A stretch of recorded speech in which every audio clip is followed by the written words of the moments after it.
Yeah, it is. I mean, it's good because when I guess it shows you're in demand, when people want to talk to you and find out about the tour. Obviously, tour like Gigantour is a pretty big undertaking. It's a pretty good size, obviously playing big arenas and everything. So it's a great bill, I think, with Megadeth, Motorhead, with a new band like Volbeat, and then, of course, Lacuna Coil, who they've been a fan favorite for a lot of years. So it's good to be taking this around, especially to come up here to Canada and do ultimately a 2-week tour that's kind of wrapped in as part of Gigantour. We had an offer actually to come up here and do this tour last year, and we decided to hold it off until the new album came out and make it part of Gigantour.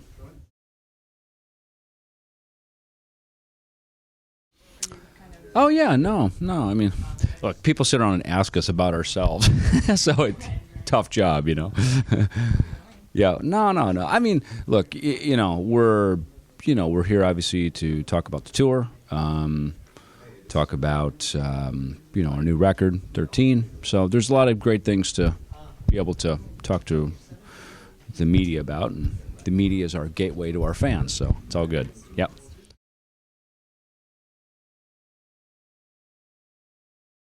Yeah, Rust in Peace is one of those that now that we've played the whole thing top to bottom, we have songs we can pull out randomly. But I think Gigantour, we play 75 to 80 minutes. It's impossible to play even close to all the songs. I mean, so we really have to pick. There's a handful that are fan favorites that we'll play, I think, from here on out. A couple from Rust in Peace, of course. And then most importantly, we want to play some of the new songs off 13.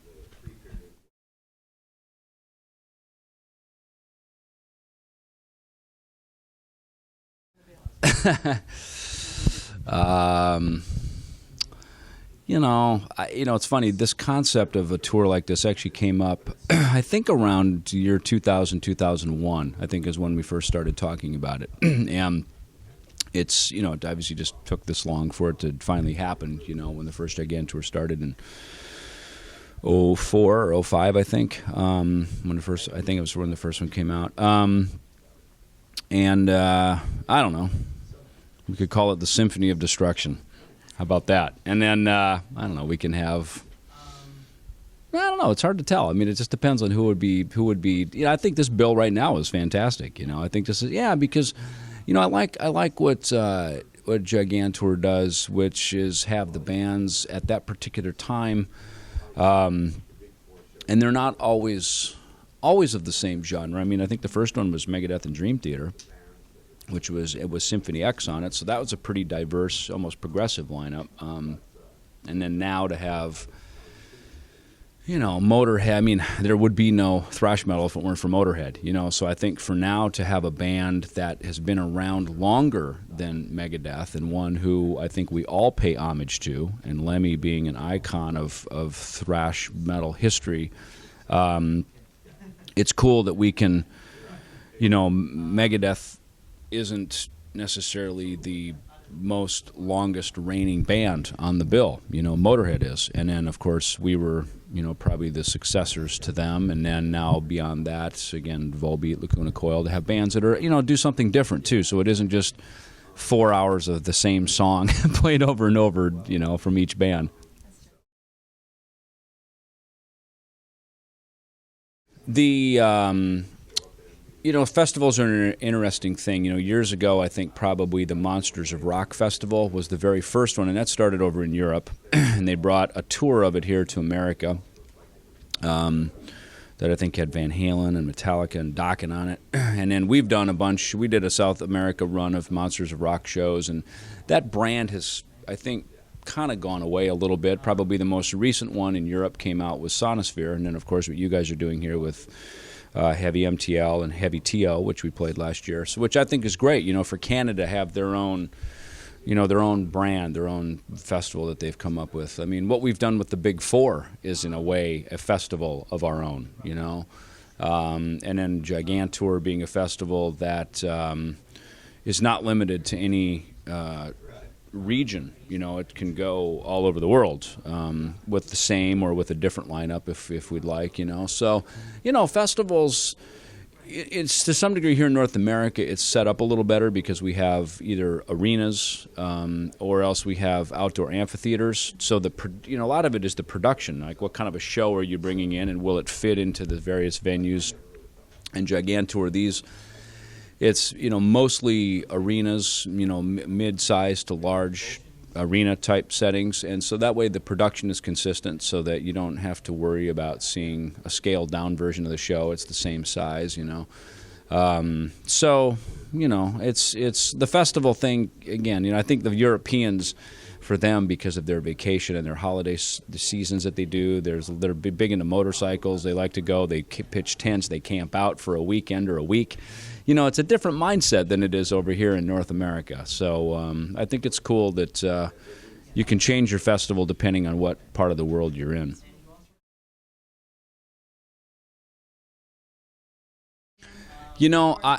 I try to view this whole thing through the eyes of the 12-year-old kid who wanted to play the bass and go out and rock and roll. I really do. And there's some days when it's not like that. You know what I mean? There's demands, there's pressures, you're tired.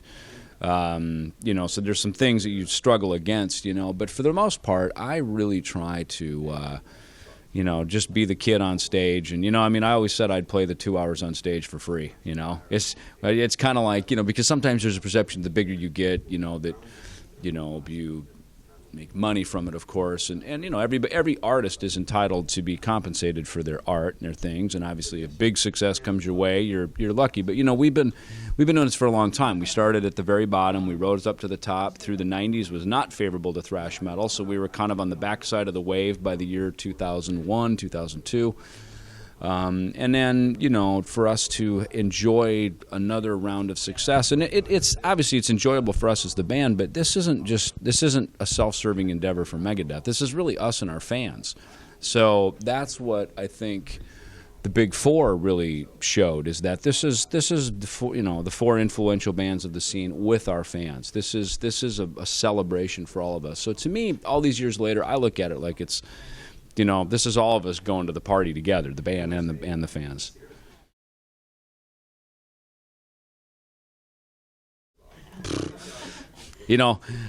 I just assume we're going to keep doing this. My thought is as long as people want to come out and see this, and as fans want to be around Megadeth, we should keep doing it.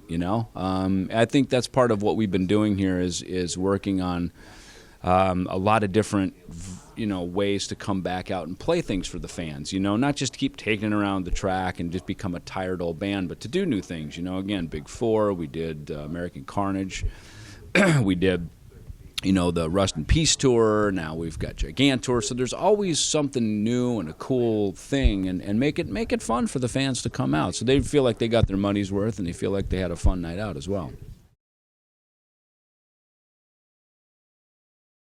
I think my relationship with the fans is I've enjoyed it more as time has gone on. In the beginning, I was just a kid from Minnesota who moved to California. I met Dave, and Dave had some fans already from his days in Metallica. And the fans were very embracing to me. They were asking Dave, hey, who's your new bass player? And and in the beginning it was like, does he play like Cliff Burton? Because Cliff was, the reigning bass god in Metallica. And I played, I think, different from him, but have a different, Dave and I created a new style, something that was different, something that was new. And in Megadeth, it's great as a bass player because the bass is featured in a lot of songs. Everybody in this band over the years has always been able to play real well, so we can do more than we can just create a different type of music when everybody in the band really is at a very high performance caliber. So first and foremost, our fans love our songs, they love our music, and then they kind of start to individually, become fans of individual things that we do. And to me, so standing on stage playing for them every night it's a treat. If they didn't come, we couldn't be there. So to me, it always comes back to the fans liking what we do.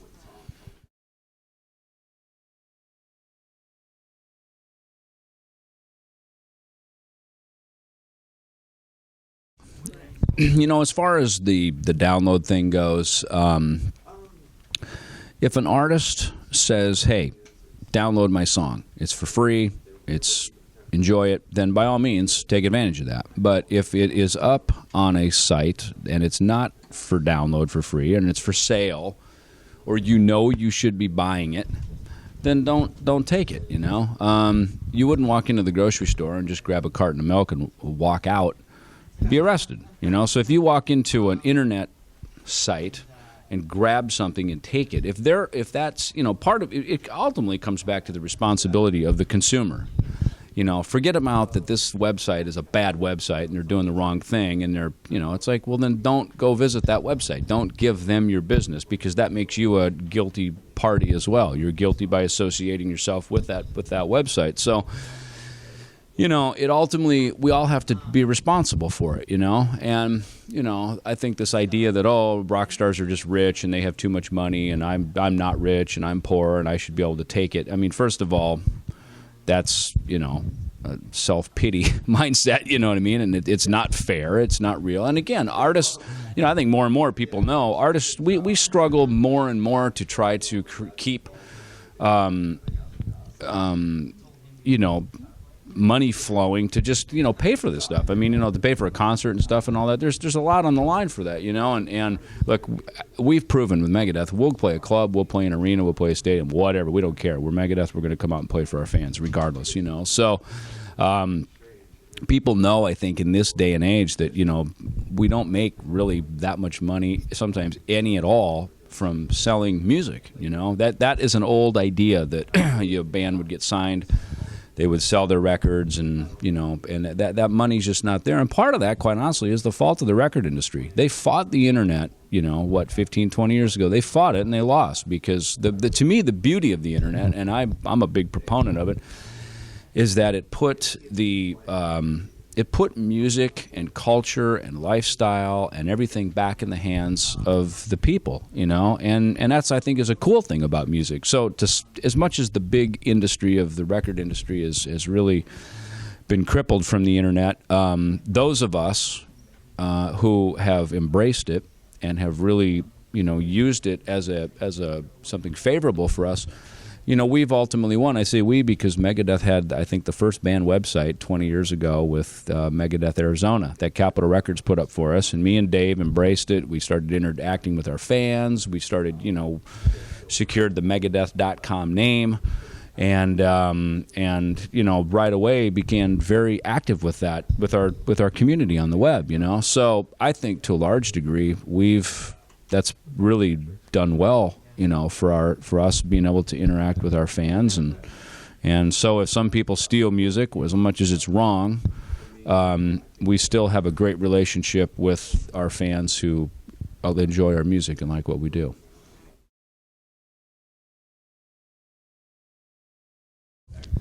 To me, the history of metal started out kind of more blues based. Certainly if you would consider maybe Led Zeppelin being kind of maybe the seed of what would become heavy metal. It was pretty all blues music, Some would say that we invented blues here, and we invented rock and roll here because it came out of the blues. We invented it in the Deep South, and we gave it to the Brits, and the Brits sold it back to us in the form of, English, the British invasion, and, all the British music that came over. But, the British...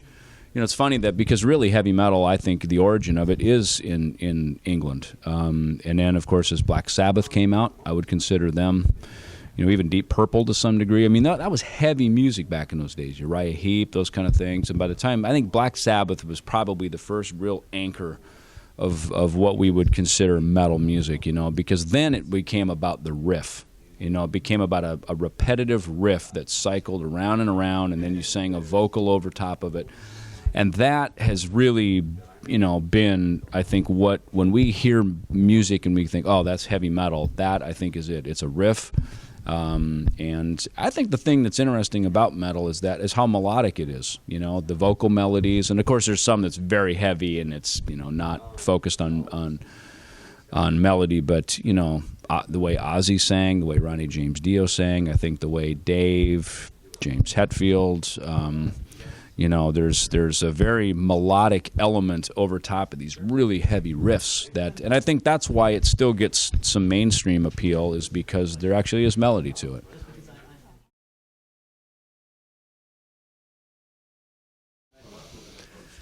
I don't think anything I'd be ashamed of. It's funny because I have two teenagers, and so as a result, I drive around and I'll listen to satellite radio or something, and there's some stuff in there that once in a while, like, we share our iTunes libraries, you know what I mean? So all of a sudden, like, maybe there'll be like a Kesha song in there or something, and right, and I'm kind of like, I appreciate Kesha, but I don't know that I want my teenage daughter listening to it.